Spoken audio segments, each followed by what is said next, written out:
دیشب خواب امام رضا رو دیدم. منم دلم برای امام رضا تنگ شده. انشالله. مشهد آقا بعد سالها امام رضا طلبیده. دوتایی بریم پابوس آقا امام رضا.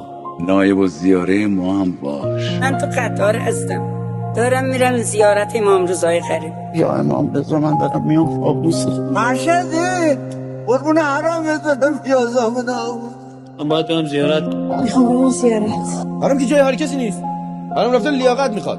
اونم حرام کی؟ امام رضا قربونش برم. چیه نکنه فکر کردی آدمی مثل من نباید بیاد حرم امام رضا؟ اون امام رضایی که تو قرار خادمش بشی بین من قمارباز و تو نماز خون فرقی نمیذاره.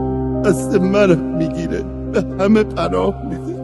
مامان اینجا اومدیم چیکار کنیم؟ ببین هر چی دلت میخواد به امام رضا بگو، انشالله که مستجاب میشه. یا امام رضا قبل از همه به همه ما به همه ملت ما صحت و سلامتی بده.